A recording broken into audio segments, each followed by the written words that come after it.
नमस्कार, शिक्षालय में आप सभी का बेहद स्वागत है। मेरा नाम है Renu Yadav. Matters non metals में आज हम पढ़ने वाले हैं टीचर्स का सबसे प्यारा और फेवरेट क्वेश्चन। प्यारा क्वेश्चन तो है ही, फॉर्मेशन ऑफ नाइट्रोजन।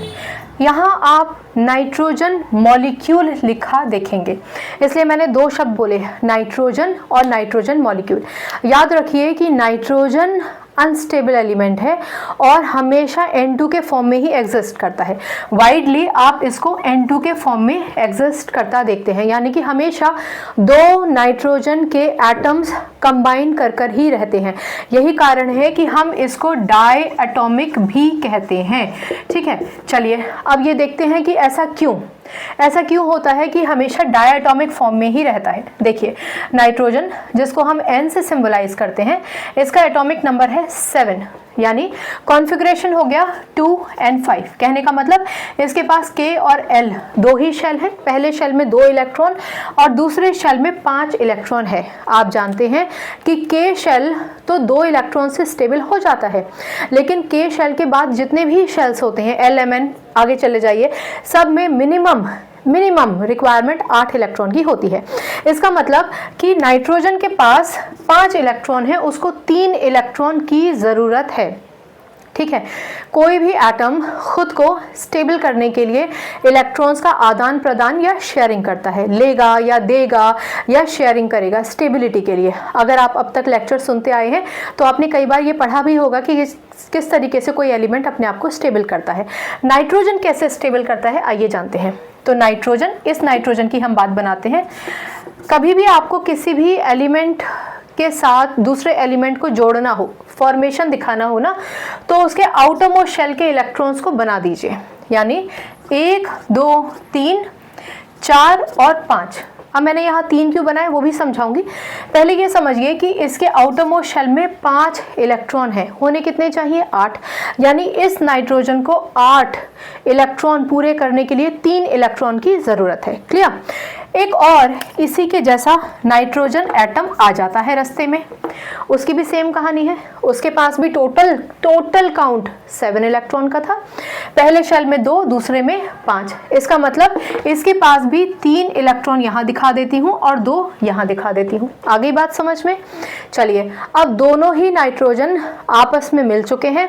दोनों ही नाइट्रोजन अपना दुख एक दूसरे से बयां कर चुके हैं कि भैया 5 इलेक्ट्रॉन आउटर मोस्ट शेल में है, 3 की ज़रूरत है। ये कहता है मेरा भी दुख सेम है, तो दोनों भाई डिसाइड करते हैं कि दोनों का दुख एक जैसा, केमिकल फिजिकल प्रॉपर्टी भी एक जैसी, और केमिस्ट्री कहता भी है डायटॉमिक फॉर्म में एग्जिस्ट कर सकते हो, तो क्यों ना इलेक्ट्रॉन्स को शेयर कर लें। यानी ये नाइट्रोजन जिसके पास 5 इलेक्ट्रॉन आउटर मोस्ट शेल में थे, ये 3 इलेक्ट्रॉन बाजू वाले नाइट्रोजन के शेयर कर लेता है। शेयर कर रहा है, घर लेकर नहीं जा रहा, सिर्फ शेयर कर रहा है। तो नाइट्रोजन कहता है भैया बढ़िया बात है, तो एक काम करो ना, जब मैंने अपने इलेक्ट्रॉन शेयर किए तुम भी अपने इलेक्ट्रॉन शेयर कर लो। ठीक है, दोनों कहते हैं बढ़िया बात है भाई, हमें स्टेबिलिटी तो होना है। अभी तक मेरे पास 5 इलेक्ट्रॉन थे, तुम्हारे 3 शेयर करके मेरे पास 8 इलेक्ट्रॉन हो गए हैं एल शेल में और मैं हो गया स्टेबल। नाइट्रोजन कहता है भैया मेरे साथ भी यही था, अभी तक मेरे पास 5 इलेक्ट्रॉन थे आउटर मोस्ट शेल में, तुम्हारे 3 ले लिए तो मेरे पास भी 8 हो गए हैं। ठीक है, आप चाहें तो 2 नाइट्रोजन बना दीजिए, नहीं तो सेम से ही काम चला सकते हैं, क्योंकि जितने भी ब्रह्मांड में नाइट्रोजन है सबकी सेम कहानी है। ठीक है ना, तो काम नहीं बढ़ाना है, एक से ही आप समझ सकते हैं, लॉजिक समझना है। चलिए, अब यहाँ पर एक चीज़ सबसे ज़्यादा ज़रूरी है, वो ये कि टोटल नंबर ऑफ इलेक्ट्रॉन्स। भाई इसने अब इधर 3 शेयर किए, इसने इसके 3 शेयर किए, लेकिन टोटल इलेक्ट्रॉन्स कितने शेयर हुए, 6। 1, 2, 3, 4, 5, 6। इसलिए नाइट्रोजन और नाइट्रोजन के बीच में 3 बॉन्ड आते हैं। हमेशा याद रखिए, 2 इलेक्ट्रॉन शेयर होने पे 1 बॉन्ड आता है, तो 2 इलेक्ट्रॉन 2 इलेक्ट्रॉन और 2 इलेक्ट्रॉन, टोटल 6 इलेक्ट्रॉन शेयर हुए, इसलिए 3 बॉन्ड आ गए। इतनी बात क्लियर हो गई? चलिए, ये वाला जो इलेक्ट्रॉन पेयर था इसको मैं ऐसे भी बना सकती हूँ, इसका भी इलेक्ट्रॉन पेयर ऐसे ही बना सकती हूँ। ये कौन सा इलेक्ट्रॉन पेयर है पूछा जा सकता है, ये है अनशेयर्ड पेयर ऑफ इलेक्ट्रॉन। क्या बोलेंगे हम इसको? Unshared pair of electron. अच्छा, अनशेयर्ड पेयर ऑफ इलेक्ट्रॉन का क्या मतलब हुआ? यहाँ पर भी आप यही लिखेंगे, अनशेयर्ड पेयर ऑफ इलेक्ट्रॉन। इसका मतलब आप ये बताना चाहते हैं कि भाई जब नाइट्रोजन के बीच में शेयरिंग हो रही थी ना, तो ये वाले जो इलेक्ट्रॉन्स थे इन्होंने बॉन्ड बनाने में पार्टिसिपेट नहीं किया। यानी ये जो बॉन्ड बने हैं, इन बॉन्ड बनाने में इन इलेक्ट्रॉन्स का पार्टिसिपेशन, भागीदारी नहीं थी। आई बात समझ में? चलो बहुत बढ़िया। अब अगर ये समझ में आ जाता है तो एक बात और समझिए, जब कभी भी इलेक्ट्रॉन्स के शेयर करने से बॉन्ड बनते हैं तो वो बॉन्ड कहलाए जाते हैं कोवेलेंट बॉन्ड। क्या कहलाए जाते हैं? Covalent bond. ठीक है, कोवेलेंट बॉन्ड। अब अगर आपसे पूछा जाए कि नाइट्रोजन, डाई एटॉमिक नाइट्रोजन यानी कि N2, नाइट्रोजन एटम नहीं, डाई एटॉमिक नाइट्रोजन में कितने कोवेलेंट बॉन्ड होते हैं? तो आप क्या कहेंगे? ट्रिपल। क्यों कहेंगे ट्रिपल? क्योंकि आप खुद देख रहे हैं कि 3 बॉन्ड बने हैं, 6 इलेक्ट्रॉन शेयर हुए हैं, 3 बॉन्ड बने हैं। ठीक है, तो क्वेश्चन आपसे पूछा जा सकता है डाई एटॉमिक नाइट्रोजन में कितने कोवेलेंट बॉन्ड होते हैं? 3। ये कौन सा टाइप ऑफ मॉलिक्यूल है? तो आप कहेंगे कोवेलेंट मॉलिक्यूल। यहाँ एक बात याद रखिए, मॉलिक्यूल का मतलब होता है, 2 तरीके के मॉलिक्यूल होते हैं। सेम एलिमेंट्स मिल जाते हैं, जैसे नाइट्रोजन नाइट्रोजन मिल गए तो मॉलिक्यूल ऑफ एलिमेंट कहलाया जाएगा। डिफरेंट एलिमेंट्स मिल जाए, जैसे नाइट्रोजन हाइड्रोजन, 3 हाइड्रोजन के साथ कंबाइन करके अमोनिया बन जाए तो वो कहलाया जाएगा मॉलिक्यूल ऑफ कंपाउंड। पर यहाँ पर नाइट्रोजन और नाइट्रोजन ने कंबाइन किया है, यानी कि ये एलिमेंट और ये एलिमेंट दोनों बराबर हैं, इसलिए आप इसको मॉलिक्यूल ऑफ एलिमेंट कहेंगे या फिर केवल नाइट्रोजन मॉलिक्यूल कहेंगे। याद रखिए, मॉलिक्यूल देखते ही आपको समझ जाना है कि ये नाइट्रोजन एटम की बात नहीं कर रहे हैं, ये N2 की बात कर रहे हैं। दोबारा से सुनिए, नाइट्रोजन के साथ मॉलिक्यूल देखते ही आप समझ जाइए कि ये N2 की बात कर रहे हैं। सिर्फ नाइट्रोजन एटम अगर आप देखेंगे, इसका मतलब ये इंडिविजुअल एक नाइट्रोजन की बात कर रहे हैं जिसमें 7 इलेक्ट्रॉन है। ठीक है, तो मॉलिक्यूल आप समझ गए, या फिर मॉलिक्यूल ऑफ एलिमेंट भी इसको कह सकते हैं। इसका क्या मतलब हुआ? सेम एटम या फिर सेम एलिमेंट्स जब जुड़ जाएं आपस में तो मॉलिक्यूल ऑफ एलिमेंट कहलाए जाते हैं। आई होप इतना समझ में आया होगा। कोवेलेंट बॉन्ड समझ में आ गया आपको? चलिए एक चीज़ और सुनिए, 2 चीज़ें सुननी है, अभी एक चीज़ सुनिए। अगर आपसे पूछा जाए कि नाइट्रोजन जब डाई एटॉमिक हो जाता है या फिर जब नाइट्रोजन मॉलिक्यूल बन जाता है तो कौन से इनर्ट गैस को रिजेंबल करता है? तो आप कहेंगे नियन को, क्योंकि नियन का एटॉमिक नंबर होता है 10। ठीक है, अब आप गिनती कर लीजिए, नाइट्रोजन का टोटल एटॉमिक नंबर तो 7 था ना, 7। ठीक है, ये और बात है कि एल शेल में 5 इलेक्ट्रॉन हमने बांटे जब इलेक्ट्रॉन, तो एल शेल में 5 इलेक्ट्रॉन गए, इसने 3 इलेक्ट्रॉन शेयर किए, तो अगर टोटल देखा जाए तो टोटल 7 इलेक्ट्रॉन थे, 3 इसने शेयर किए, तो कुल मिला के इसका जो एटॉमिक नंबर अब हो गया, या फिर एटॉमिक नंबर नहीं कहना चाहिए, टोटल नंबर ऑफ इलेक्ट्रॉन्स कितने हो गए? तो टोटल नंबर ऑफ इलेक्ट्रॉन्स इसके पास हो गए 10। कब? जब इसने शेयरिंग किया।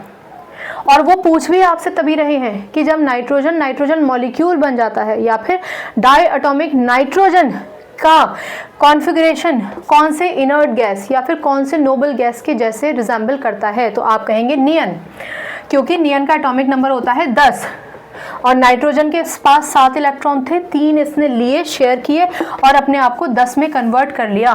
यहाँ एक छोटा सा पॉज लीजिए। कोई भी एटम स्टेबिलिटी गेन करने के लिए इलेक्ट्रॉन को लेता या देता है या शेयर करता है। स्टेबिलिटी को ही हम कहते हैं, एटम स्टेबल होना चाहता है, उसी को हम कहते हैं, स्टेबिलिटी को ही हम कहते हैं नोबल गैस कॉन्फ़िगरेशन अटेन करना चाहता है, और स्टेबिलिटी को ही हम कहते हैं इनर्ट गैस कॉन्फ़िगरेशन अटेन करना चाहता है। क्योंकि ये जो हीलियम, नियन, आर्गन, क्रिप्टन, ये जितने भी है ना, ये सारे के सारे आपके नोबल गैसेस होते हैं। 18वें ग्रुप में, पीरियोडिक टेबल के 18वें ग्रुप में होते हैं। इनको हम नॉर्मली इनर्ट गैसेस भी कह देते हैं। हालांकि ये मत भी है कि सारे इनर्ट गैसेस नोबल नहीं होते हैं, इस लाइन में मत फंसिए। बस इतना याद रखिए कि नोबल गैस कॉन्फ़िगरेशन या इनर्ट गैस कॉन्फ़िगरेशन का ये मतलब है कि ये वाली जो परिवार है ना, हीलियम, नियन, आर्गन, क्रिप्टन, इनके आउटर मोस्ट शेल सबके कंप्लीट है, ये सारे स्टेबल हैं, किसी से नॉर्मल कंडीशन में रिएक्ट भी नहीं करते, और हर एलिमेंट चाहता है स्टेबिलिटी।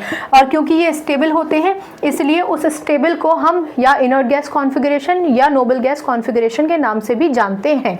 चलिए इतना समझ में आया। अब एक सबसे इंपॉर्टेंट बात सुन लीजिए, उसके बाद लेक्चर ओवर और आपको हर चीज़ समझ में भी आ गई है। ठीक, चलिए अब मैंने आपको बताया कि नाइट्रोजन के बाहर वाले शेल में 5 इलेक्ट्रॉन हैं, और मैंने आपसे ये भी कहा कि अगर आप किसी मॉलिक्यूल का फॉर्मेशन दिखाते हैं या कंपाउंड का फॉर्मेशन दिखाते हैं तो आउटरमोस्ट शेल के जो इलेक्ट्रॉन्स हैं ना उनको दर्शा दीजिए। तो ये थे आउटरमोस्ट शेल के 5 इलेक्ट्रॉन। तो 5 इलेक्ट्रॉन को मैं 1 2 3 4 5 ऐसे भी तो दिखा सकती थी। मैंने यहाँ पर ही 3 इलेक्ट्रॉन्स क्यों दिखाए? हालांकि मैंने 1 2 3 यहाँ और 2 यहाँ दिखाए, मैं चाहूँ तो यहाँ और यहाँ भी दिखा सकती हूँ, पर अभी मैं सब समझाऊंगी। मैंने ये 3 यहाँ क्यों दिखाए? हमेशा याद रखिए, किसी भी एलिमेंट को अपने एटॉमिक फॉर्म में जितने इलेक्ट्रॉन्स को शेयर करने की ज़रूरत है उतने इलेक्ट्रॉन उस तरफ रखिए जहाँ से शेयरिंग होगी। एग्जाम्पल, हम और आप क्लासमेट हैं, मैं ब्लू पेन ले जाना भूल गई और आप ब्लैक पेन लाना भूल गए, तो ब्लू, मैं ऐसे बैठी हूँ और आप मेरे पास बैठे हैं, तो ब्लू और ब्लैक पेन को हम दोनों ही क्योंकि शेयर कर रहे हैं तो बीच में रखेंगे इस तरफ, ताकि जब आपको ज़रूरत है आप ले लें, मुझे ज़रूरत है मैं ले लें। अगर मैं ब्लू पेन लाकर इस तरफ रख दूं और आपको चाहिए तो आपके लिए इनकन्वीनियंट हो जाएगा ना। केमिस्ट्री में कैसे इनकन्वीनियंट होता है? मेरे पास नाइट्रोजन के आउटरमोस्ट शेल में 5 इलेक्ट्रॉन है, मैंने 3 यहाँ दिखा दिए, 2 मैंने यहाँ दिखा दिए। एक और नाइट्रोजन के 3 इलेक्ट्रॉन मैंने यहाँ दिखाए, 2 यहाँ दिखाए। अब क्योंकि आपको पता है कि इस नाइट्रोजन को 3 इलेक्ट्रॉन शेयर करने हैं, तो शेयरिंग वाले इलेक्ट्रॉन जब आप यहाँ दिखाएंगे तो ईजी हो जाएगा ना ईजी, कि भाई इसके पास 5 थे, इसने शेयर कर लिए। सिमिलरली ये 3 इधर आपने इस तरफ प्रोजेक्ट किए हैं तो इसके लिए भी ईजी हो जाएगा। अगर आप मान के चलो कि कहीं भी बना दो, 1 2 3 4 5 ऐसे बना दीजिए, 1 2 3 4 5। अब मुझे बताओ, अगर शेयरिंग दिखानी है तो कैसे दिखाएंगे आप? 5 ये हैं तो 5 ये, फिर 3 ये, ऐसे थोड़ी दिखाएंगे, ऐसे थोड़ी दिखाना होता है, क्लियर कट दिखाना होता है। ठीक है, इसलिए हमेशा याद रखिए, अगर किसी 2 एलिमेंट्स में कॉम्बिनेशन होना है शेयरिंग से, इसको 1 इलेक्ट्रॉन की ज़रूरत है और इसको भी 1 इलेक्ट्रॉन की ज़रूरत है, तो इसका 1 इलेक्ट्रॉन यहाँ, इसका 1 इलेक्ट्रॉन यहाँ रखिए। जितने इलेक्ट्रॉन की ज़रूरत है उतने इलेक्ट्रॉन्स ठीक एटम के बीच में रखिए, ताकि शेयरिंग करने में दिक्कत ना हो। और शेयरिंग करने के बाद आप ये भी बता दें कि अनशेयर्ड पेयर ऑफ इलेक्ट्रॉन कौन से हैं। मैंने वो जो बाकी के 2 इलेक्ट्रॉन थे, 3 इलेक्ट्रॉन यहाँ दिखा के बाकी 2 इलेक्ट्रॉन यहाँ क्यों नहीं दिखाए? क्योंकि अक्सर हम अनशेयर्ड पेयर ऑफ इलेक्ट्रॉन की बात करते हैं, तो पेयर का मतलब ही है कि जोड़े में, इसलिए यहाँ जोड़े में दिखा दिए। ठीक है, आप यहाँ भी जोड़े में दिखा सकते हैं, यहाँ भी दिखा सकते हैं, पर हमने यहाँ दिखा दिए कि भैया कन्फ्यूजन नहीं रहेगा, हमें कोई कन्फ्यूजन नहीं रखना। ठीक है, 10th स्टैंडर्ड में तो आप बेसिक पढ़ते हैं, 11th स्टैंडर्ड में आप थोड़ा सा गहनता के साथ पढ़ते हैं, उसमें बहुत सारी चीज़ें और अलग हो जाती हैं। ठीक है, बॉन्ड लेंथ, बॉन्ड डिस्टेंस, दुनिया भर की चीज़ें हैं, उस पर हम अभी बात नहीं करेंगे। आज के लेक्चर में जो मुख्य बातें आप तक पहुँचनी चाहिए थी मेरी तरफ से, वो पहुँच गई हैं। इस बड़े लेक्चर को हम शॉर्ट्स में डालते हैं और डिस्क्रिप्शन में वीडियो का लिंक डाल देते हैं। हर एक चैप्टर के डेडिकेटेड वीडियोज़ बने हुए हैं टॉपिक वाइज। अगर आपको कोई कन्फ्यूजन है तो शिक्षालय की प्लेलिस्ट पर एक बार जाइए, विजिट कीजिए और देख लीजिए कौन से ऐसे टॉपिक्स हैं जो आप समझना चाहते हैं, आपको नहीं समझ में आए हैं, और अगर लेक्चर सुनने के बाद भी समझ में नहीं आते प्लीज़ पूछिए। आपका डाउट बहुत इंपॉर्टेंट है। मैं चाहूँगी कि आप अपने सारे डाउट्स क्लियर करें ताकि आप केमिस्ट्री को रट्टाफिकेशन ना करें। है ही नहीं रट्टाफिकेशन का सब्जेक्ट, इसलिए हम आपसे कहते हैं केमिस्ट्री से अपनी केमिस्ट्री अच्छी बनाइए, शिक्षा ले आइए। अगली बार मिलने तक अपना ख्याल रखिए, खुश रहिए, सकारात्मक रहिए और आपकी जीत होगी, ऐसा विश्वास हमेशा बनाए रखिए। खुश रहिए। नमस्कार।